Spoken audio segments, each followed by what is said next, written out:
बिहार में चाचा पर भतीजा भारी, तेजस्वी ने नीतीश को दिया झटका। उपचुनाव से पहले चित हुए नीतीश।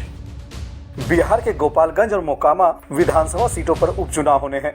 मंगलवार को आरजेडी ने दोनों सीटों पर अपने उम्मीदवारों का ऐलान कर दिया। बिहार के राजनीतिक गलियारों में कयास लगाए जा रहे थे कि गोपालगंज की सीट जेडीयू के खाते में जाएगी। हालांकि सभी कयासों को गलत साबित करते हुए तेजस्वी यादव ने दोनों सीटों पर अपना उम्मीदवार उतार दिया है। पार्टी ने मोकामा से अनंत सिंह की पत्नी नीलम देवी और गोपालगंज में मोहन प्रसाद गुप्ता को उम्मीदवार बनाया है। बिहार में आरजेडी की इस चाल को नीतीश कुमार के लिए बड़े झटके के तौर पर माना जा रहा है। दरअसल मोकामा विधानसभा सीट आरजेडी की सिटिंग सीट थी, लेकिन गोपालगंज सीट पर 2020 का चुनाव कांग्रेस लड़ी थी। चूंकि राज्य में 2 सीट पर उपचुनाव हो रहा है, तो सरकार में दूसरे नंबर की पार्टी जेडीयू भी एक सीट पर लड़ना चाहती थी, लेकिन मुख्यमंत्री नीतीश कुमार की पार्टी जेडीयू को आरजेडी की चाहत के आगे झुकना पड़ा।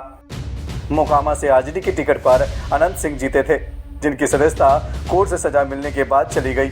गोपालगंज सीट बीजेपी से लगातार चौथी बार विधायक सुभाष सिंह के निधन से खाली है। गोपालगंज सीट से 2020 में बीजेपी के सुभाष सिंह जीते थे। आरजेडी गठबंधन से कांग्रेस के आसिफ गफूर तीसरे स्थान पर रहे थे। वहीं दूसरे स्थान पर रहे लालू प्रसाद यादव के साले साधु यादव बीएसपी के टिकट पर लड़े थे।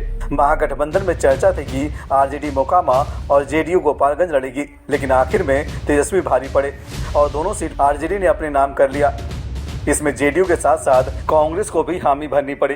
बात करें बीजेपी के उम्मीदवार की, तो पार्टी ने गोपालगंज से कुसुम देवी और मोकामा से सोनम देवी को उम्मीदवार बनाया है। कुसुम देवी गोपालगंज से बीजेपी के दिवंगत विधायक सुभाष सिंह की पत्नी है। सुभाष सिंह के निधन से ही ये सीट खाली है। वहीं मोकामा में बाहुबली ललिनी रंजन शर्मा उर्फ ललन सिंह की पत्नी सोनम देवी को उपचुनाव में लड़ाने का पार्टी ने फैसला किया है। 2010 में सोनम लोजपा से चुनाव लड़ी थी और दूसरे स्थान पर रही थी। दोनों सीटें आरजेडी के खाते में जाने के बाद बीजेपी ने नीतीश कुमार पर तंज कसा है।